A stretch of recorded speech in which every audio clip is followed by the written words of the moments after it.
آگے اللہ تعالیٰ فرماتے ہیں والذین هم لأماناتهم وعہدهم راعون. یہ بہت اہم آیت ہے یار, یہ بہت اہم آیت ہے.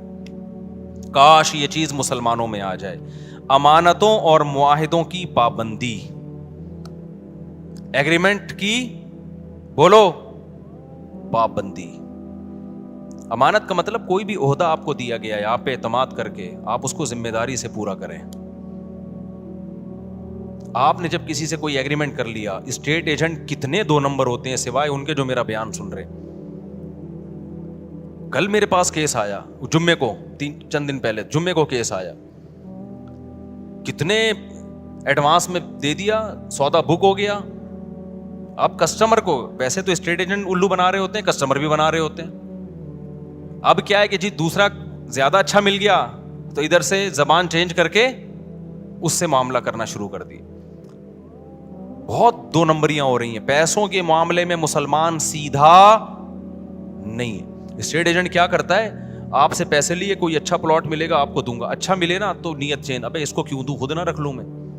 حالانکہ معاہدہ کس سے ہوا تھا, آپ سے معاہدہ ہوا تھا. 2 نمبریاں ادھر سے گھسیٹو ادھر سے گھسیٹو. آپ نے جب مالک مکان سے گھر لیا کرائے پر, آپ نے معاہدہ یہ کیا تھا 1 سے لے کے 5 تاریخ تک میں کرایہ, عام طور پہ 5 تک دے دیا جاتا ہے. آپ نہیں دے رہے 5 تاریخ کو کرایہ, اس کا فون آ رہا ہے بھائی کرایہ کیوں نہیں دیا. آپ چلو اب دے دیتا ہوں میں. معاہدہ تو توڑ دیا نا آپ نے, معاہدہ 5 کا ہوا تھا. وہ کال کر کے کیوں بتا رہا ہے آپ کو, نہیں آئی بات. جو کام آپ کا تھا وہ کیوں, بیت الخلاء جب جانا ہوتا ہے دوسرا بتا رہا ہوتا ہے سر آپ 24 گھنٹے ہو گئے ابھی تک واش روم نہیں گئے, کائنڈلی اب آپ چلے جائیں.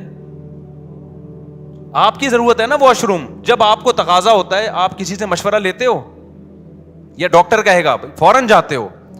تو یہ جو آپ کا ایگریمنٹ ہوا نا کہ گھر میں استعمال کروں گا اور کرایہ میں اتنے دن دوں گا, اتنے دن تک دے دوں گا, تو اب جب اتنے دن گزر گئے تو یہ ذمہ داری کس کی ہے, آپ گنہگار ہو رہے ہو, آپ گنہگار ہو رہے ہو, آپ کو دینا پڑے گا اس کو, اس کے کال کیے بغیر. سمجھتے ہو کہ نہیں سمجھتے ہو. آپ کسی اسکول میں ٹیچر ہو, آپ کا ایگریمنٹ ہوا تھا کہ آپ بچوں کو پڑھاؤ گے اور تنخواہ لو گے, آپ پڑھا رہے نہیں ہو, تنخواہ پوری لے رہے ہو. یہ معاہدے کی خلاف ورزی ہے یا نہیں ہے. کسی سیاست دان نے ووٹ لیے اس بیس پہ کہ میں یہ کروں گا میں یہ کروں گا, ووٹ لے کے جیت گیا, اب نہ یہ کر رہا ہے نہ وہ کر رہا ہے. پوری قوم اس میں مبتلا ہے, کوئی بھی مستثنا نہیں ہے. تو یہ بہت بڑا المیہ ہے, بہت بڑا المیہ ہے. تو معاہدوں کی پاسداری کرنی پڑے گی آپ کو, مذہب کا حکم ہے. والذین هم علی صلواتہم یحافظون, اور وہ لوگ اپنی نمازوں کی حفاظت کرتے ہیں. نماز کو اللہ نے 2 دفعہ ذکر کیا. پہلے کہا خشوع و خضوع سے پڑھتے ہیں, اب کہا کیا کرتے ہیں, حفاظت. حفاظت کا مطلب پتہ ہے کیا ہے, ٹائم پہ پڑھنا. کیونکہ ٹائم گزار دیا تو ضائع کر دیا آپ نے, ٹائم گزار دیا تو کیا کر دیا, ضائع کر دیا. انہی آیتوں کی وجہ سے امام ابو حنیفہ سفر میں 2 نمازیں اکٹھی پڑھنے کے قائل نہیں ہیں, کیونکہ قرآن کہہ رہا ہے کہ اپنی نمازوں کی حفاظت. حفاظت کا مطلب کیا ہے. ایک صاحب نے کہا کہ قرآن نے کہا حفاظت کرتے ہیں, قرآن نے کہا ہر نماز کا ایک وقت مقرر ہے. قرآن میں ہے نا ان الصلاۃ کانت علی المؤمنین کتابا موقوتا, اور یہ سفر کے بارے میں نازل ہوئی ہے کہ ہر نماز کا ایک ٹائم متعین ہے. انہوں نے کہا جب قرآن میں آتا ہے ہر نماز کا ایک ٹائم متعین ہے, تو ہمیں حدیث سے پتہ چلتا ہے کہ سفر میں 2 نمازوں کا ایک ہی ٹائم ہے. حالانکہ ایسا ہے نہیں. حدیث جبریل سے پتہ چلتا ہے کہ ہر نماز کا ٹائم کیا ہے, ہر نماز کا ایک متعین ٹائم ہے. حدیث جبریل سے پتہ چلتا ہے ظہر یہاں تک, عصر یہاں تک, عصر سے مغرب کا ٹائم, پھر مغرب سے عشاء. حدیث جبریل مشہور حدیث ہے, اس سے پتہ چلتا ہے. اور جو سفر میں آتا ہے نا حدیث میں 2 نمازیں اکٹھی پڑھی ہیں, اکثر لوگ ہم پہ طنز کرتے ہیں کہ جب نبی نے فرمایا 2 نمازیں اکٹھی پڑھی ہیں تو آپ کیوں نہیں پڑھتے. بھائی بخاری مسلم کی حدیث ہے کہ نبی نے بغیر سفر کے بھی 2 نمازیں اکٹھی پڑھی ہیں, تو جو اس کا مطلب ہے وہ اس کا بھی وہی مطلب ہے, ان حدیثوں کا بھی. اور اس کا مطلب کیا ہے, علامہ شوکانی جو ہے غیر مقلد عالم تھے, انہوں نے لکھا ہے کہ اس کا مطلب ہے 2 نمازیں اکٹھی ایسے پڑھی ہے کہ ہر نماز اپنے وقت پہ پڑھی ہے. ایک کو مؤخر کیا ظہر کو, اور جب ظہر کا وقت ختم ہوا تو فوراً عصر پڑھ لی, یعنی عصر اپنے وقت پہ پڑھی, ظہر اپنے وقت پہ پڑھی. تو جو مطلب اس حدیث کا ہے نا جس میں آتا ہے نبی نے بغیر کسی عذر بارش کے 2 نمازیں اکٹھی پڑھی ہیں, ہم کہتے ہیں یہی سفر کا بھی یہی مطلب ہے. اس سے تمام قرآن اور تمام احادیث میں کیا ہو جاتا ہے, تطبیق ہو جاتی ہے آرام سے, سوائے حج کے. حج تو خلاف قیاس ہے. تو یہ جو آج کل اتنا زیادہ رواج ہو گیا ہے نبی کہ بھائی جاؤ, جب بھی لوگ جاتے ہیں سفر میں, بعض تو گھر میں ہی پڑھ لیتے ہیں اکٹھی. تو کوئی کسی فقہ کو فالو کر رہا ہے, ہمیں اس پہ اعتراض نہیں ہے, لیکن آپ یہ کہنا کہ ہمیں قرآن و حدیث کا پتہ ہے اور احناف کو قرآن و حدیث کا نہیں پتا, یہ آپ کبھی بیٹھو تو ہم بتائیں کہ اللہ کا شکر ہے ہمیں جتنا پتا ہے شاید آپ سے زیادہ ہی پتا ہو, آپ سے کم پتا نہیں ہے. تو یہ آخری بات, یہ چونکہ موضوع چل گیا ہے تو بس 1 منٹ میں اس بحث کو سمیٹتا ہوں. دیکھو قرآن مجید متواتر ہے, اس کا ایک ایک لفظ من جانب اللہ ہے, اس میں ایک حرف میں بھی تحریف نہیں ہوئی ہے. قرآن جگہ جگہ کہتا ہے ایمان والے اپنی نمازوں کی حفاظت کرتے ہیں, جگہ جگہ کہتا ہے, بار بار کہتا ہے. اور حدیث جبریل سے پتہ چلتا ہے کہ ہر نماز کا ایک ٹائم متعین ہے, اس میں سفر اور حضر میں نبی نے کوئی فرق نہیں بیان کیا. تو ہم یہ کہتے ہیں کہ جو متواتر ہے نا, اس کے خلاف جب کوئی اتنی مضبوط دلیل ہوگی جو اسی جیسی ہوگی تو پھر تو مانی جائے گی, نہیں ہوگی تو اس میں تعویل کی جائے گی. تو قرآن کے مقابلے میں جو احادیث ہیں جن میں آتا ہے کہ 2 نمازیں اکٹھی پڑھی جائیں, ان کے بارے میں خوب سمجھ لو, یا تو وہ واضح نہیں ہے کہ اکٹھی کا مطلب کیا ہے, قضا کر کے پڑھی ہے یا قضا کیے بغیر پڑھی ہے, وہ واضح نہیں ہے. بلکہ صحیح حدیث سے پتہ چلتا ہے کہ اس طرح پڑھی ہے کہ ظہر کو عصر کے قریب اور عصر کو مقدم, یہ صحیح حدیث سے ہی پتہ چلتا ہے. میں انشاءاللہ اس پہ پورے حوالوں کے ساتھ ایک کلپ ریکارڈ کرواؤں گا, ابھی تو میں اس بیان کے لیے بیٹھا نہیں ہوں یہاں پہ. تو وہ احادیث جن میں آتا ہے 2 نمازیں اکٹھی پڑھی ہیں وہ واضح نہیں ہے, اور جو واضح ہیں وہ صحیح نہیں ہے, ان کی سند پہ کلام ہے. بات آ رہی ہے سمجھ میں؟ کوئی ایک ایسی حدیث نہیں ہے جس میں آتا ہو کہ نبی نے ظہر کو باقاعدہ قضا کر کے عصر کے وقت میں پڑھا ہے. اتنی واضح حدیث ہو اور بے غبار سند بھی ہو اس کی, ایسی کوئی حدیث نہیں ہے. اگر حدیث بے واضح ہے تو سند بے غبار نہیں ہے, اور اگر سند صحیح ہے تو حدیث کا مفہوم واضح نہیں ہے. اور ویسے بھی کامن سینس کی بات ہے کہ اللہ تعالیٰ نے جو سفر میں 4 کی 2 کی ہیں, وہ 2 اسی لیے تو کی ہیں کہ ٹائم پہ ہو جائیں. آپ کے پاس یہ عذر نہ ہو کہ جی مجھے ٹائم نہیں ملا, وہ ٹائم بچانے کے لیے ہی تو ہیں. جب آپ کو کوئی سہولت دی جاتی ہے اس لیے دی جاتی ہے نا کہ کام ہو جائے, اس لیے تھوڑی دی جاتی ہے کہ اس کو ڈیلے کر دیں آپ. تو اس میں میرا مقصد دوسرے لوگوں پہ طنز کرنا نہیں ہے, لیکن میرا مقصد یہ کہ آپ جس فقہ کو فالو کر رہے ہیں نا قرآن و سنت کی روشنی میں, اس میں 2 نمازیں اکٹھی پڑھنے کے جو احناف کے ہاں مطلب ہے کہ جمع بین الصلاتین کا مطلب کیا ہے, وہ مطلب قرآن و حدیث سے بہت زیادہ مزین ہے, بہت مدلل ہے وہ مطلب. اور ویسے بھی جو سفر میں بھی آپ نے جمع سوری کی ہے, جس کو جمع سوری کہتے ہیں کہ ظہر اور عصر کے قریب قریب پڑھا ہے, یہ بھی بہت کم کیا ہے. جبکہ ہم اہل حدیث حضرات کو دیکھتے ہیں ہر سفر میں یہ کر رہے ہوتے ہیں, وہ یعنی خود حدیث پر بھی اس طرح عمل نہیں کر رہے ہوتے جو ان کی اپنی رائے ہے. آپ دیکھ لو تو لوگوں نے عام شروع کر دیا ہے, جب بھی جائیں گے ظہر. اب تو یہاں تک شروع ہو گیا ہے کہ سفر ابھی شروع ہونے والا تھا, ابھی شروع نہیں ہوا ہے, گھر میں ہی ظہر اکٹھی پڑی اور نکل گئے, اور حوالہ دیتے ہیں حضرت مولانا فلاں کرتے ہیں, حضرت مولانا فلاں کرتے ہیں. بھائی جتنا بھی بڑا مولانا ہو ابو حنیفہ کی خاک کے برابر بھی نہیں ہے, ان کی کوئی حیثیت نہیں ہے ان واعظین کی اور آج کی مولویوں کی. تو ہم ابو حنیفہ کی بات کو قرآن و حدیث پہ ہرگز ترجیح نہیں دے رہے, ہم ابو حنیفہ کی فہم کو آج کے اسکالرز کی فہم پہ ترجیح دے رہے ہیں. سمجھتے ہو کہ نہیں سمجھتے ہو؟ چلو آگے. تو اس لیے یہاں بھی قرآن کہہ رہے اپنی نمازوں کی حفاظت. یہی وجہ ہے دیکھو فجر اور ظہر کو نہیں جمع کیا گیا, کیوں؟ دونوں کا ٹائم آپس میں ملتا نہیں ہے, دونوں کا ٹائم نہیں مل رہا آپس میں. آگے چلتے ہیں ہم. اولئک هم الوارثون, جو اپنی نمازوں کی حفاظت کرتے ہیں, اللہ فرماتے ہیں یہی لوگ وارث ہیں. کس چیز کے وارث ہیں؟ کیا ملے گا, کیا انعام ملے گا؟ بھائی اللہ کتنے پیسے دے گا ان لوگوں کو جو معاہدوں کی پابندی کرتے ہیں, ان لوگوں کو جو فضولیات سے بچتے ہیں, ان لوگوں کو جو اپنی شرمگاہوں کی حفاظت کرتے ہیں, ان لوگوں کو جو اپنی امانتوں اور معاہدوں کی پابندی کرتے ہیں. تو اللہ کی طرف سے ان کو کیا ملے گا؟ سوال پیدا ہوتا ہے کہ نہیں ہوتا؟ اللہ فرماتے ہیں میں بتاتا ہوں کیا ملے گا. الذین یرثون الفردوس, یہ وہ لوگ ہیں جو جنت الفردوس کے وارث بنیں گے. کہاں جائیں گے؟ ایسے باغات میں جن کے نیچے نہریں بہتی ہیں. کتنا قرآن میں اللہ نے جنت کا نقشہ بیان کیا ہے, کتنا زیادہ بیان کیا ہے. ہم سمجھتے ہیں کہ یہ اللہ کے معاذ اللہ سیاسی وعدے ہیں. وَمَنْ أَصْدَقُ مِنَ اللَّهِ قِيلًا, اللہ کہتے ہیں اللہ سے زیادہ سچی بات کوئی نہیں کر سکتا. تو میرے بھائی دکھا دے نا اللہ تو سارے نیک پرہیزگار بن جائیں. اللہ نے کیا کیا ہے؟ چھپا دیا ہے. تو چھپا ہوا ہے اس لیے ہم جیسے لوگ مارکیٹ میں گھوم رہے ہیں. علی بھائی آج کا آخری سوال ہے. میں نے ایک سرکاری ادارے میں ملازمت کے دوران رشوت اور دیگر ذرائع سے خوب حرام کا مال کھایا ہے، لیکن اب مجھے اپنے گناہوں پر سخت شرمندگی ہے اور توبہ کر کے نئی زندگی کا آغاز کرنا چاہتا ہوں. لیکن مسئلہ یہ ہے کہ حرام مال کھانے کے گناہ کبیرہ سے توبہ کا طریقہ کیا ہوگا؟ دیکھیں یہ بہت بڑی آزمائش ہے میرے لیے بھی اس سوال کو ایڈریس کرنا. اس کی وجہ یہ ہے کہ لوگ پوری زندگی 900 چوہے کھاتے رہتے ہیں، اینڈ پہ حج پہ چلے جاتے ہیں اور وہ کہتے ہیں وہ 900 چوہے کیسے معاف ہوں گے.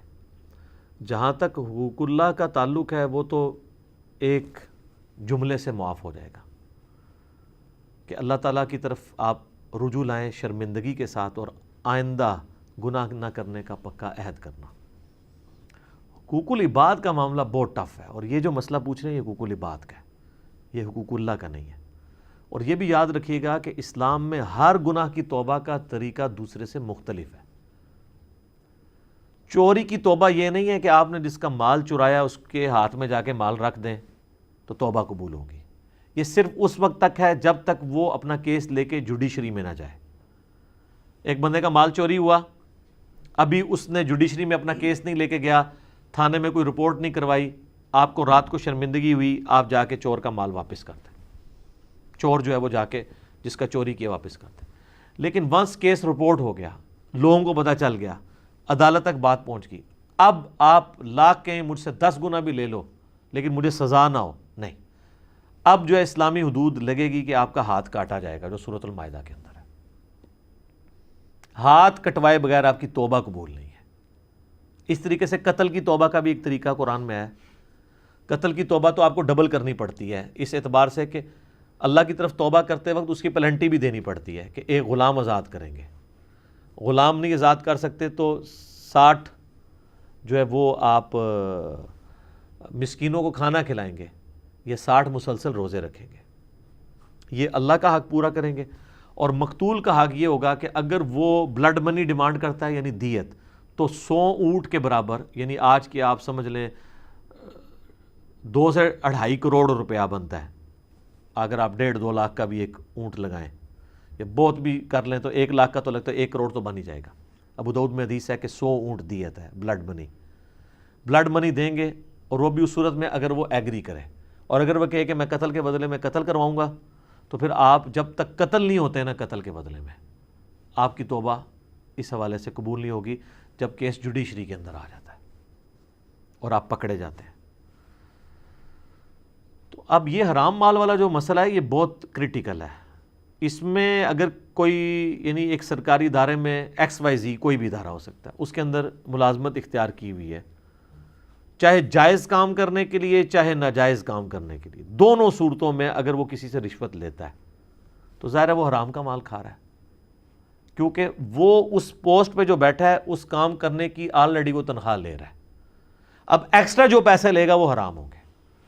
بخاری اور مسلم دونوں میں حدیث ہے کہ نبی علیہ السلام نے عاملین زکوٰۃ مقرر کیے ہوئے تھے جو جا کے زکوٰۃ کلیکٹ کرتے تھے لوگوں سے، بھیڑ بکریوں کی زکوٰۃ. اب جب لوگوں سے وہ کلیکٹ کرتے تھے تو لوگ ان کو بیت المال کے لیے زکوٰۃ کی بھیڑ بکریاں بھی دیتے تھے، ساتھ ایک آدھ بکری کسی کو گفٹ دے دی. اب جب وہ آ کے نبی علیہ السلام کے پاس بیت المال میں زکوٰۃ جمع کرواتے تھے تو کہتے تھے یہ تو وہ ہے جو ہم نے زکوٰۃ کلیکٹ کیا اور یہ مجھے گفٹ ملا ہے.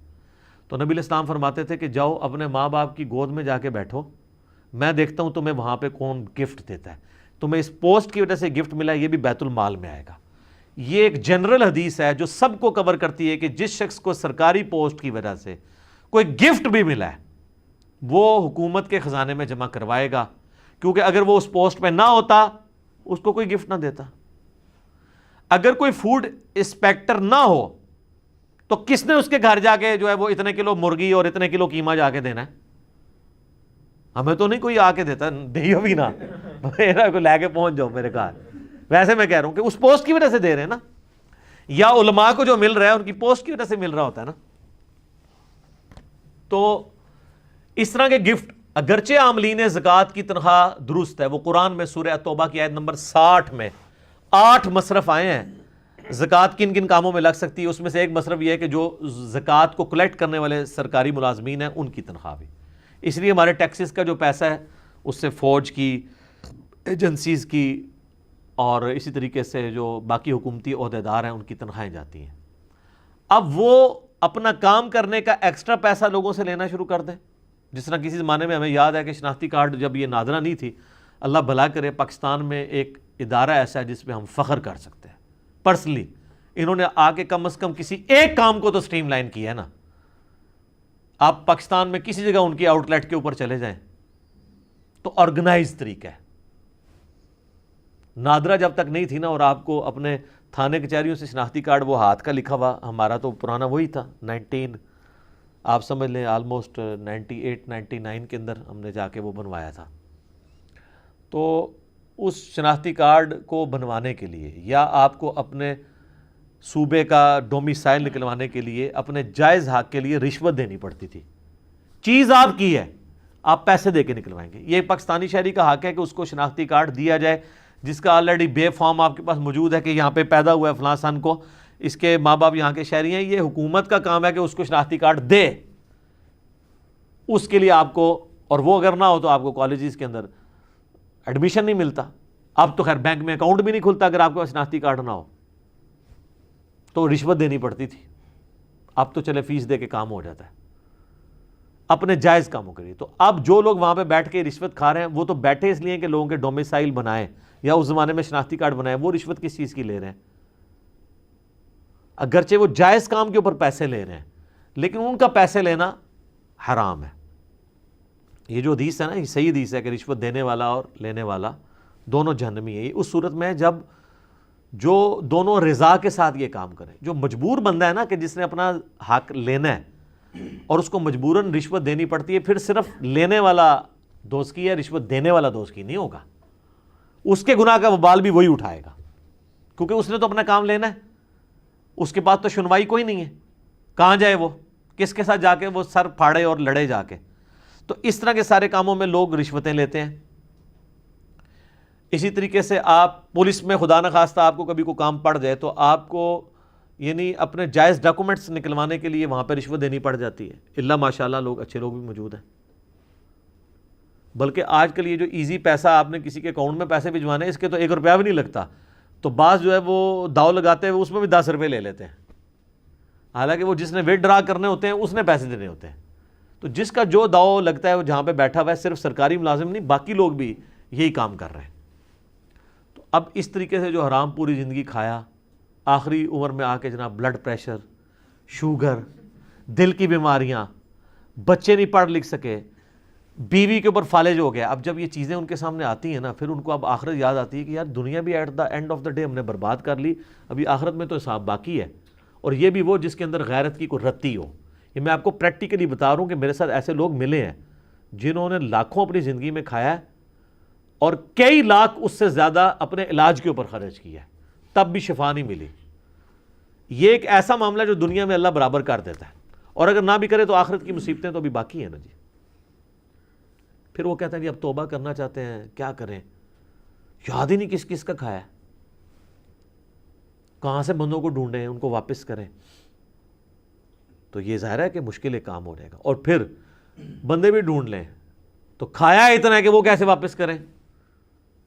کھا کے وہ کر چکے ہیں تو پھر تو میرے بھائی پھر معافی کروانا پڑے گا. دنیا میں نہیں ہوگا تو آخرت میں تو پھر بڑے عجیب و غریب طریقے سے معاف ہونا ہے. وہ صحیح مسلم میں حدیث ہے کہ دنیا میں کسی نے کسی کا حق دبایا تھا، کسی کو ناجائز مارا تھا، یا کسی کو دھمکی دی تھی، یا کسی کے ساتھ مار پیٹ والا معاملہ کیا تھا، گالی گلوچ والا معاملہ کیا تھا، تو وہ لوگ حق لینے کے لیے اللہ کی بارگاہ میں آئیں گے اور انسان پہاڑوں نیکیوں کے ساتھ اللہ کی بارگاہ میں ہوگا. ایک بندہ آئے گا، وہ کہے گا جی میرے ساتھ اس نے یہ کیا تھا، تو اللہ کہے گا آج تو اس کے پاس کچھ نہیں دینے کو، تو آج کی کرنسی تو ہے نیکیاں، تم اس کی اتنی نیکیاں لے جاؤ. کرتے کرتے اس کی ساری نیکیاں ختم ہو جائیں گی. ابھی بھی لوگ باقی ہوں گے جنہوں نے حق لینا ہوگا. اب وہ کہیں گے اللہ نیکیاں تو ختم ہوگی. اللہ کہے گا اب پھر یہ ہے کہ تمہارے گناہ اس کے کھاتے میں ڈالتا ہوں، تمہارے گناہ کم کرنا ہے. وہ لوگ جنت میں چلے جائیں گے جو مظلومین ہوں گے، اور جو حاجی نوازی صاحب ہیں ان کو اوندھا منہ کر کے دوزخ میں ڈال دیا جائے گا. یہ سر صحیح مسلم ہے, یہ کہانی شریف نہیں ہے, یہ بہت سینسٹیو ایشو ہے. اس طریقے سے بعض لوگوں کا سورس آف انکم ہوتا ہی 100% حرام ہے, جیسے جنید جمشید صاحب کے ساتھ ہوا تھا. آپ کو پتا ہے نا, جب انہوں نے اپنی لائف بدلی ہے تو ان کے لیے مصیبت کھڑی ہو گئی تھی. میں تو سارا کمائی جتنی اس کا ڈومیننٹ پورشن ہے وہ تو میں نے یعنی گانوں کے ذریعے ہی کیا ہے. تو وہ خود بتاتے ہیں, تقی عثمانی صاحب کے پاس گئے کہ سر کوئی اس کا حل نکالیں. ویسے فقہ حنفی والے تو ایکسپرٹ ہیں حق نکالنے میں, حل کوئی نہ کوئی نکال لیں گے. بال انہوں نے اپنی جگہ ایک اجتہاد کیا, یہ اجتہاد ہی ہے ظاہر ہے, اس کے اوپر ہم دلیل تو ہمارے پاس کوئی نہیں ہے. اپنے اینڈ پہ جو انہوں نے کوشش کی, تو انہوں نے کہا کہ ٹھیک ہے تم اپنے, ظاہر ہے تمہارے پاس تو اب یہی مال ہے نا جس سے تم آگے کام کر سکتے ہو, تو اسی حرام کے مال سے کوئی کاروبار کرو, اور جب اس سے کاروبار سے جو تمہیں نفع حاصل ہو اس نفع کو سائڈ پہ رکھتے جاؤ, جوڑتے جاؤ, اور جب وہ راس المال کے برابر ہو جائے, جو تم نے ایکویٹی جہاں پہ انویسٹ کر کے, جو یعنی مثلا 1 کروڑ روپے کی انویسٹمنٹ کی تھی, تو وہ منافع جب 1 کروڑ ہو جائے نا, تو وہ 1 کروڑ روپیہ تم اللہ کی راہ میں صدقہ کر دو, اور پھر تمہارا مال پاک ہو گیا. لیکن سٹارٹ تو اس سے لیا ہوا تھا نا. یہ اتنا خطرناک مسئلہ ہے, میرے پاس خیر اس کا کوئی سلوشن اس کے سوا ہے بھی نہیں, لیکن اس سے اگر کوئی یہ پلی لینا شروع کر دے کہ وہ سمگلنگ کر کے یا کسی اور طریقے سے, کہتے ہیں نا پہلا کروڑ بنوانا ہی مشکل ہوتا ہے, اگلے کروڑ سے آ جاندے ہیں. دیکھنے آپ کے یہاں پہ کئی ارب پتی لوگ ہیں, ان کو وہ لوگ اگر اپنی بایوگرافی آپ کو سناتے ہیں تو وہ کہتے ہیں کہ ہمیں تو اپنے ماں کی دوائی کے لیے بھی ہمارے پاس پیسے نہیں تھے. آج وہ جناب خربوں کے مالک ہیں.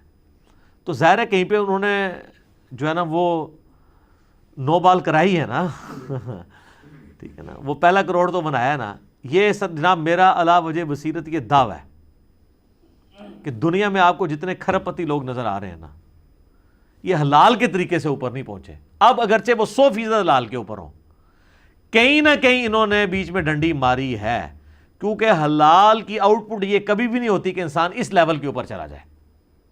چاہے انہوں نے اپنے فائلوں کو ٹائر لگائے ہوئے ہوں, وہ اس کو غلط سمجھ نہیں رہا ہوگا, لیکن کہیں نہ کہیں اس نے اپنے معاملات کیے ہوں گے. چاہے دھونس کے اوپر کسی سے کوئی چیز ہتھیائی ہو, یا کسی دوسرے کو نیچا کرنے کے لیے اس کے خلاف پراپوگنڈا کر کے اپنی پروڈکٹ لانچ کی ہو. آپ کوئی بندہ لے آئیں اور وہ کہے کہ میں نے کچھ بھی نہیں کیا اور میں ارب پتی بن گیا ہوں, نہیں, کہیں نہ کہیں اس نے ڈنڈی ضرور ماری ہوئی ہوتی ہے. اور پھر جب آپ یہ بات کریں کہیں گے نہیں جی اللہ چاہے تو حلال میں برکت نہیں دے سکتا. جناب حلال کو دنیا سے ہونی آیا ہے. حلال میں تو پھر یہ نہیں ہے کہ آپ جناب حلال کمائیں گے اور زکوٰۃ نہیں دیں گے. جس کے پاس 1 ارب روپیہ سر, اس کی زکوٰۃ جو ہے نا وہ 2.5 کروڑ روپیہ بنتی ہے سال کی. جی 1 لاکھ پہ 2.5 روپیہ دیتے ہوئے تو دل باہر نہیں آتا, لیکن 1 ارب والے کے لیے 2.5 کروڑ نکالتے ہوئے دل باہر آ جاتا ہے, ایسے تک پہنچ جاتا ہے, کیونکہ وہ بہت بڑی رقم ہے. اس کو نظر آئے گا 2.5 سال کڈی, 2.5 اگلے سال کڈی, تھلے ہی آئے گا سارا کچھ. حالانکہ اس کو یہ نظر نہیں آ رہا کہ اس انویسٹمنٹ سے میں نے کتنا کمایا ہے. تو زکوٰۃ تو دینی ہوتا ہے, صرف زکوٰۃ کی بات ہو رہی ہے جو اس نے دینی ہی دینی ہے. کتنے امیر فیکٹریوں کے آنرز ہیں, آپ ان سے کہیں جناب وہ زکوٰۃ, کہتے ہیں جی اسی اللہ بھی سانو بے حسابہ دینا, اسی بغیر حساب دے دینے ہیں. جو لوگ آپ کو یہ کہہ رہے ہیں نا ہم بغیر حساب کے دے رہے ہیں, وہ اپنے آپ کو دھوکہ دے رہے ہیں. وہ حساب اس لیے نہیں کرتے کہ ان کی اگر زکوٰۃ 2.5 کروڑ بننی ہے نا تو وہ 2.5 لاکھ روپے دے رہے ہوتے ہیں. ان کو پتہ ہے حساب کیا تو پھنس جائیں گے. تو انہوں نے اپنے آپ کے نا جیسے کبوتر نے آنکھیں بند کر لی ہوتی ہیں کہ بلی غائب ہو جائے, وہ یہ کرنا چاہ رہے ہوتے ہیں, اس بٹر فیکٹ سے بھاگنا چاہ رہے ہوتے ہیں. اللہ نے تو کوئی کام بھی بغیر حساب و کتاب کے نہیں کیا ہوا. آپ کو یہ کہا ہوا ہے جتنا دل کرے نمازیں پڑھ لو, 5 نمازیں فرض کی ہیں. رمضان کے جس مہینے میں جو جاؤ جتنے روزے رکھ لو, نہیں 1 مہینہ ہے اس کے 1 روزے ہیں, ٹھیک ہے. نماز شروع ہوتی ہے کسی قاعدے قانون کے مطابق, ختم یہ تو نہیں جو مرضی پڑھ لو اس کے اندر, وہ ساری چیزیں تعلیم کی ہوئی ہیں نا. تو یہ بیسیکلی اپنے آپ کو دھوکہ دے رہے ہوتے ہیں, کیونکہ ان کو پتہ ہے کہ ہم نے جب کیلکولیشن کرنی ہے نا تو وہ پھر اور بھی کہتے ہیں یہ مقروض ہیں. جناب دنیا میں جتنے کروڑ پتی لوگ ہیں مقروض ہی ہیں, کیونکہ انہوں نے اگر ایکویٹی جو ہے وہ 10 کروڑ لگائی ہوئی ہے تو ڈیٹ 15 کروڑ اٹھایا ہوا ہے, یعنی راس المال ان کا 10 کروڑ ہے تو ادھار جو ہے انہوں نے 15 کروڑ اٹھایا ہوا ہے, 25 کروڑ کی انویسٹمنٹ ہے. تو وہ کہتے ہیں نہیں ہم تو مقروض ہیں, ہم پہ تو زکوٰۃ بنتی نہیں ہے, ٹھیک ہے نا جی. ان سے پوچھیں جی کتنے مقروض، کہتے ہیں 15 کروڑ کے مقروض ہیں. تو انویسٹمنٹ کتنی ہے؟ وہ کہتے ہیں نہیں 10 کروڑ کی. تو کہتے ہیں آپ نکالیں 15 میں سے 10 تو 5 کروڑ تو ہم نے دینا ہے. حساب کرنا ہی بھول جاتے ہیں. جناب انویسٹمنٹ 10 کروڑ کی نہیں ہے، 25 کروڑ کی ہے. 25 کروڑ میں سے آپ نے 15 کروڑ نکالنا ہے اپنے ادھار والا، تو 10 کروڑ کی آپ نے زکوٰۃ دینی ہے. کیونکہ انویسٹمنٹ انہوں نے راس المال اپنی اکویٹی 10 کروڑ لگائی، 15 کروڑ اٹھایا ڈیٹ ادھار، ٹوٹل کتنا ہو گیا 25. تو 25 کروڑ میں سے 15 کروڑ مائنس ہوگا نا. چھڑے اپنے 10 میں سے ہی 15 نکال دیں گے، الٹا پھر آپ کو اللہ سے مانگنے پڑ دیں گے. ظاہر ہے کہ یا اللہ تم انہوں کچھ دے، میں نے زکوٰۃ نہیں دینی. تو اتنے بولے بنے حساب کتاب کرنا بھی بھول جاتے ہیں. وہ 10 کروڑ کی تو آپ زکوٰۃ دیں گے. آپ نے جو میڈیکل سٹور کے اندر اگر کروڑوں کی دوائی رکھی ہوئی ہے، کروڑوں کا کپڑا رکھا ہوا ہے، تو وہ جو کپڑا ہے نا، وہ کہتا ہے نہیں پیسہ تمہارے پاس ہے ہی نہیں، یہ کپڑا ہی پڑا ہوا ہے. تو کپڑا بیچ کے آپ کو پیسہ ملنا ہے نا. کئی عورتیں وہ کہتی ہیں نہیں ہمارے پاس سونا ہے، ہماری تو کمائی کوئی نہیں ہے. تو سر سونا توڑوا کے اس میں سے زکوٰۃ دینی ہے نا. آپ نے 7.5 تولے سے زیادہ نہیں جوڑنا نا. جوڑنا ہے تو اس کے اوپر آپ نے اللہ تعالیٰ نے جو آفیشیل آپ کے اوپر رکھا ہوا ہے زکوٰۃ والا معاملہ، وہ آپ نے کرنا ہے. تو اس طریقے سے جو حرام مال والا مسئلہ ہے نا جی، بندے ڈھونڈیں ان کو پیسے دیں، نہیں تو گوٹے گیٹے پکڑ کے ان کو معاف کرواؤ. اب ان کی مرضی ہے معاف کریں. اب پیسے ہیں، بندے ڈھونڈنا ناممکن ہے، ظاہر ہے مختلف پوسٹوں پہ رہے. تو آخری حال یہ ہے کہ آپ وہ رقم کیلکولیٹ کریں، اتنی رقم آپ اللہ کی راہ میں خیرات کریں، اس نیت کے ساتھ کہ اس خیرات کا ثواب ان لوگوں کو پہنچے کہ جن کا میں نے مال ہتیا ہے. اور ان بیچاروں نے ہو سکتا ہے اپنے زمانے میں خود اتنی خیرات نہ کرنی ہوتی. وہ قیامت والے دن جب دیکھیں گے کہ وہ خیرات کا مفت کا ثواب ان کے نامہ مال میں آ گیا، تو عین ممکن ہے وہ آپ سے راضی ہو جائیں کہ چلو یار اس نے ہمارے سے پیسہ لیا تھا تو ہماری طرف سے خرچ کیا، بلکہ وہ تو کہیں گے کہ اور ہی تھوڑا لے لیتا، آج تو کرنسی تھی نیکیاں تو ہمیں مل جائے. تو اللہ تعالیٰ اور اس کو سپورٹیو احادیث بھی ہیں کہ اللہ تعالیٰ پھر معافی والا معاملہ فرما دے گا. لیکن یہ بہرحال آپ کو حقوق العباد اسی طریقے سے معاف کر، یہ تو مال کی بات ہو رہی ہے. باقی جو زیادتیوں والا معاملہ ہے وہ تو جناب بہت سخت ہے. سورہ نساء میں ہے جو لوگ یتیموں کا مال ناحق کھا رہے ہیں وہ اپنے پیٹ میں دوزخ کی آگ بھر رہے ہیں. وہ تو جناب آپ کو معاف کروانی پڑے گی. ادروائز پھر یہ اگر نہ کوئی ملے تو پھر اس طریقے سے ایک آخری حل ہے. آپ کو کہتا ہے نہیں میرے پاس مال بھی نہیں ہے، پھر جناب آپ رو پیٹ کے پوری زندگی گزاریں کہ اللہ تعالیٰ آپ پہ رحم کھائے کہ قیامت والے دن آپ کے جن کے اوپر آپ نے ظلم ڈھایا ہے ان لوگوں کو اللہ تعالیٰ خود سے اپنی طرف سے کچھ دے کے راضی کر دے تو کر دے. وہ تو رونا پیٹنا اب آپ اللہ کے سامنے ہی کریں، ہمارے پاس تو اس کا کوئی سلوشن نہیں ہے. یہ سلوشن تھا کہ آپ اللہ کی راہ میں خرچ کریں. لیکن اس میں اب میرے پچھلے دنوں ایک کلپ بھی آ چکا ہے، 40 سال پرانا قرضہ، گولڈ کی ڈی ویلیو کو بھی آپ کاؤنٹ کریں گے. ظاہر ہے تو آپ تو آج کی ڈیٹ میں وہ قرضہ اتار رہے ہیں نا. یہ تو نہیں ہے کہ آپ نے رشوت کھائی تھی آج سے 40 سال پہلے 1000 روپیہ تو آج 1000 روپیہ آپ اتاریں گے، نہیں. وہ آپ کو گولڈ کے اعتبار سے کیلکولیٹ کرنا پڑے گا. کیونکہ اگر بارٹر سسٹم ہوتا تو پھر کیا ہونا تھا کہ اگر آپ نے سال پہلے کسی کی 40 کلو گندم ہتھیائی تھی تو آج 40 کلو ہی دینی تھی نا. یہ تو نہیں ہونا تھا کہ آج 1 کلو دینی تھی. آج اتنے روپے میں جو ہے وہ 1 کلو گندم آئے گی جو آج سے 40 سال پہلے 40 کلو آتی تھی. تو اگر 40 کلو گندم ہتھیائی بھی تھی تو آج 40 کلو ہی دیں گے نا. بارٹر سسٹم کے اندر اشیاء کے بدلے اشیاء.